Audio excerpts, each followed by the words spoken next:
Hello दोस्तों, जय श्री कृष्णा। कैसे हैं आप सब। आज इस वीडियो में हम आपके साथ शेयर करने वाले हैं होली अष्टमी की बिल्कुल सरल पूजा विधि। होली अष्टमी पे पूजा कैसे की जाती है बहुत ही सरल तरीके से इस वीडियो में हमने आपके साथ शेयर किया है।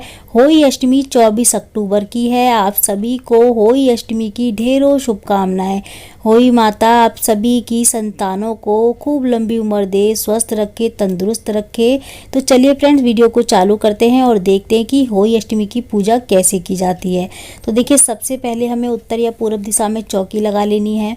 हमें इस तरीके से चौकी लगानी है कि हमारा मुख उत्तर या पूर्व दिशा की हो, और चौकी हमें वहीं लगानी होती है जहाँ पे हमको जो है ना दिवाली पूजा करनी होती है।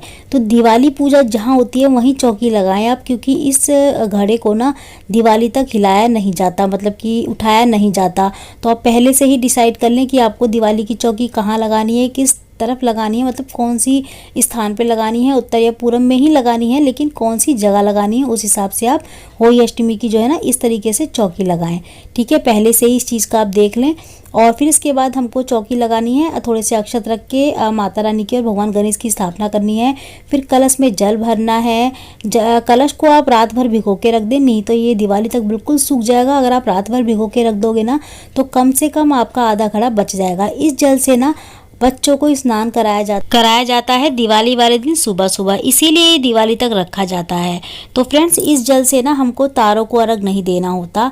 हमें तारों के अर्घ के लिए अलग से घड़ा लेना होता है। चाहे तो आप अलग से मिट्टी का घड़ा भी ले सकते हैं, या फिर एक घर में यूज करने वाला जैसे तांबे का, कांसे का, जो भी घड़ा हो आपके पास आप वो ले लें, क्योंकि तांबा और कांसा शुद्ध होता है मिट्टी के घड़े की तरह। वैसे तो सबसे शुद्ध मिट्टी का ही घड़ा होता है, लेकिन उसके अलावा तांबा और कांसा भी आप ले सकते हो। अगर आपके पास तांबा कांसा नहीं है तो आप पीतल का भी, स्टील का भी ले सकते हो।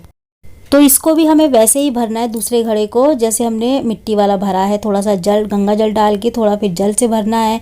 फिर थोड़े अक्षत, रोली और चंदन डालना है। इसमें और कुछ सामान ज़्यादा नहीं डाला जाता। हल्दी की गांठ वगैरह इसमें नहीं डालनी है हमको। तो ये जो दूसरा घड़ा लिया है ना हमने, हम इसको देंगे तारों को अर्घ। इससे दूसरे वाले घड़े को, हम मिट्टी वाले घड़े को नहीं छेड़ेंगे दिवाली तक। ठीक है, और उसका प्रसाद वगैरह हम उठा लेते हैं। इसकी जानकारी मैं आपको अगली वीडियो में दूंगी कि इसका हमें पूरे एक हफ्ते तक कैसे पूजन करना है, क्या करना है। इसके बाद हम चौकी पे दीपक लगा लेंगे। दीपक लगाने के बाद हम करते हैं अब पूजा शुरू, कि पूजा कैसे होती है। तो देखिए, सबसे पहले तो हमने दीपक लगा लिया है। दीपक लगाने के बाद अब हमको सबसे पहले चौकी को शुद्ध करना है। ठीक है, तो हम जल ले लेंगे अलग से, एक और लोटा चाहिए हमको जल का। और बहुत सारे घरों में देखिए ये कलश 3 लिए जाते हैं, बहुत सारे घरों में 4 लिए जाते हैं। अब जितने बच्चे होते हैं उतने कलश नहीं लिए जाते, सिर्फ कलश तो एक ही लिया जाता है, और उसी एक कलश में से सभी बच्चों को स्नान कराया जाता है। ठीक है, अब हमने चौकी को शुद्ध कर लिया है। इसके बाद हम गणेश जी को थोड़ा सा भावपूर्वक छींटों से स्नान कराएंगे। उसके बाद गणेश जी को तिलक करेंगे, मोली चढ़ाएंगे। सबसे पहले हम गणेश जी का पूजन करेंगे। तिलक करने के बाद, मोली चढ़ाने के बाद उनको फूल चढ़ाएंगे। उसके बाद अब हम करेंगे माता रानी की पूजा। अहोई माता की पूजा करेंगे तो सबसे पहले गणेश जी की ही पूजा करनी है। माता रानी को थोड़ा सा जल की छींटे दे के स्नान करा लेंगे। थोड़ा सा कलश को भी छींटे दे देंगे। इस तरीके से दोनों को हम पूरी चौकी पे इस तरीके से कर देंगे 2 बार। अब हमें करना है माता रानी को वस्त्र रूप जो है ना चढ़ाने हैं कलावा। तो देखिए, आप चाहें तो माता रानी के लिए चुन्नी भी ला सकते हैं अलग से चढ़ाने के लिए, नहीं तो आप इस तरीके से वस्त्र रूप माता रानी को कलावा चढ़ा सकते हैं। ठीक है, अगर आप चुन्नी नहीं लेके आए तो। अगर आप गणेश जी के लिए जनेऊ लेके आए तो गणेश जी को भी जनेऊ चढ़ा दें, नहीं लेके आए तो आप गणेश जी को भी मोली चढ़ा सकते हैं। बाकी के जितने भी देवी देवता हैं ना इस फोटो में, अहोई माता की फोटो में, सभी को हमने भावपूर्वक नीचे एक जो है ना थोड़ा सा कलावा तोड़ के नीचे भी हमने चढ़ा दिया है। हमने अपने घड़ों पे तो दोनों पे ही पहले ही हमने मोली बांधी थी, तो घड़ों पे हमें कलावा चढ़ाने की ज़रूरत नहीं है। अब हम माता रानी के ऊपर माला चढ़ाएंगे।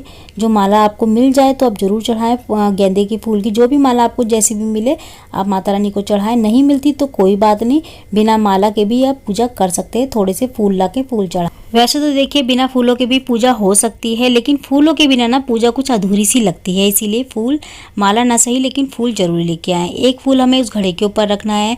एक फूल हमें दूसरे घड़े के पास चढ़ाना है। सभी को हमने गणेश जी वगैरह को तो पहले ही चढ़ा दिए थे, सभी को हमने फूल चढ़ाने हैं। मतलब जिस तरीके से हम माता को पूज रहे हैं ना, इस तरीके से हमें घड़े को भी पूजना है, दोनों को।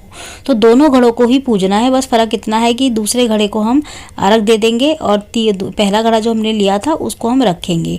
ठीक है, तो हम यहाँ सभी को तिलक कर लेंगे। गणेश जी भगवान शिव को हम चंदन का तिलक करेंगे, क्योंकि भगवान शिव की भी इसमें मूर्ति तस्वीर होती है। तो देखिए, अगर इसमें भगवान शिव की और माता पार्वती की तस्वीर ना हो सामने अहोई माता के फोटो कैलेंडर में, तो आप अलग से अहोई माता के पूजा में जो है ना भगवान शिव और माता पार्वती को जरूर रखें गणेश जी के साथ, क्योंकि ये पूजा संतान के लिए की जाती है और माता पार्वती के बिना गणेश जी अधूरे हैं। तो उनके साथ उनकी माता को जरूर रखें, माता पार्वती को। अगर आपके कैलेंडर या तस्वीर में अहोई माता के उनकी छवि नहीं है गौरा माता की, तो आप अलग से ले सकते हैं गणेश जी के साथ।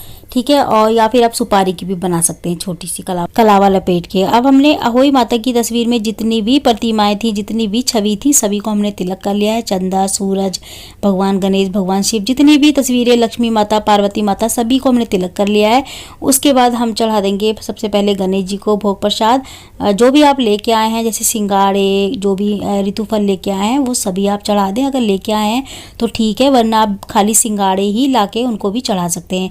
अगर आप कोई और फल नहीं लाए, जैसे मैं आपको दिखा रही हूँ, चढ़ा रही हूँ, केले हैं, सेब हैं, तो अगर आप ऐसा कुछ नहीं लाए तो सिंगाड़े जरूर लेके आएँ। इस पूजा में सिंगाड़ों का भोग जरूर लगाया जाता है।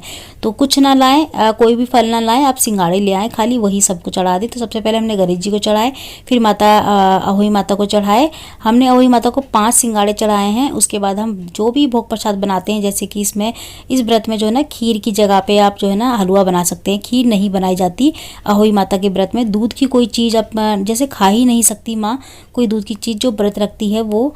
और इसके अलावा आप सूजी की खीर बना सकते हैं।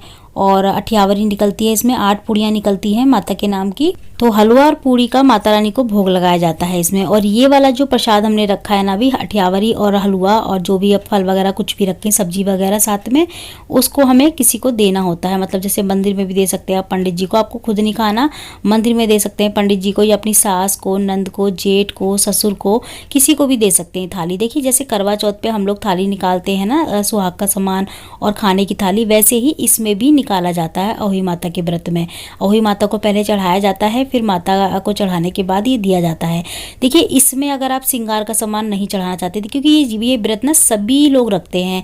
देखिए, जो सुहागन होती हैं वो भी, और जो सुहागन नहीं होती वो भी, मतलब तो सभी रखती हैं अपनी संतानों के लिए इस व्रत को। इसमें ये नहीं है कि ये सुहागन ही रखेगी या संतान वाली ही रखेगी, जिनके संतान है वो, या फिर जिनके पति नहीं है वो नहीं रख सकती। सभी इस व्रत को रखते हैं अपनी संतान की लंबी आयु के लिए।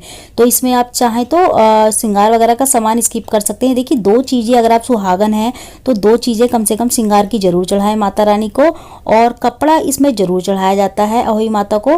कपड़े में देखिए, आप अगर साड़ी नहीं चढ़ा रहे हैं तो आप क्या करेंगे, इस कपड़े की जगह पे आप जैसे कि ब्लाउज पीस रख सकते हैं या चुन्नी रख सकते हैं। अगर आप ब्लाउज पीस और चुन्नी भी नहीं रखना चाहते तो एक कम से कम रुमाल जरूर रखें माता रानी के लिए। माता रानी को रुमाल एक जरूर चढ़ाएं और उसमें कुछ दक्षिणा रख दें, 11 रुपये, 21 रुपये, और कम से कम सुहाग की 2 चीज़ें जरूर चढ़ाएं। और अगर जैसे अब बहुत सारी महिलाओं के पति नहीं होते हैं, तो बच्चे तो हैं, तो बच्चों के लिए वो व्रत रखती हैं, तो उनको क्या करना है कि खाली एक कपड़ा जरूर रखना है। वो श्रृंगार का सामान स्किप कर सकती हैं। तो कपड़े में जैसे ब्लाउज पीस हो गया, रुमाल हो गया, या साड़ी हो गई, या कुर्ते पजामे का कपड़ा हो गया, या पैंट कमीज का कपड़ा हो गया, कुछ भी इसमें रख सकते हैं कपड़े में। ठीक है, तो माता रानी को कपड़ा जरूर चढ़ाया जाता है। तो 11 रुपये, 21 रुपये रख के दक्षिणा आप किसी को भी दे सकते हैं, अपने जेठ को, ससुर को, सास को, किसी को भी दे सकते हैं। देखिए, इसके बाद हम कर लेते हैं कथा। तो यहाँ पे सारी विधि होने के बाद अब हम करेंगे कथा। देखिए, अगर आपने दिन में 3 बजे कथा नहीं की है तो आप फिर रात को कथा करेंगे। अगर आपने दिन में कर ली है कथा तो फिर इस टाइम पे आप कथा नहीं करेंगे, खाली आरती ही करते हैं हम। ठीक है, गणेश जी की और माता रानी की। अब इसके बाद हमने, अगर मान लीजिए कथा हम रात को ही कर रहे हैं, तो हमें थोड़े से अक्षत लेने हैं सीधे हाथ में, और हमें एक जल का लोटा रखना है। और कहानी सुनते वक्त एक कहानी सुननी है पहले अहोई माता की, फिर थोड़े से अक्षत जल में डालने हैं। उसके बाद हमें दूसरी कहानी सुननी है। दूसरी कहानी जब हम सुन लें तो दोबारा से हमें थोड़े से अक्षर डालने हैं। बाकी के अक्षर जब हम तारों की पूजा करने जाएंगे, जो बचेंगे वो ऊपर लेके जाएंगे। ठीक, जब हम तारों को अर्घ देते हैं ना, तो वो अक्षत हमें चाहिए होते हैं। इसके बाद हम कर लेंगे सबसे पहले गणेश जी की आरती, फिर अहोई माता की आरती कर लेंगे। आरती करने के बाद हमारी पूजा हो जाती है संपन्न। पूजा संपन्न होने के बाद हम माता अहोई से प्रार्थना करेंगे, अपने बच्चे के लंबी आयु अच्छे स्वास्थ्य के लिए उनसे प्रार्थना करेंगे। उसके बाद हम जो है ना अपने तारों को अर्घ देने चले जाएंगे। तो फ्रेंड्स, इसके बाद हम तारों को अर्घ देने के बाद अपने व्रत का पारण कर सकते हैं। ये व्रत मतलब कि आधे दिन का भी होता है और पूरे दिन का भी होता है, जैसे आपके यहाँ होता है आप वैसे कर सकते हैं। तो आज की वीडियो आपको हमारी कैसी लगी मुझे कमेंट करके ज़रूर बताइएगा। अच्छी लगी है तो लाइक शेयर कमेंट जरूर करिएगा। मैं मिलती हूँ आपसे अगली वीडियो में ऐसी ही अच्छी सी एक और वीडियो के साथ। जब तक के लिए जय माता दी, राधे राधे।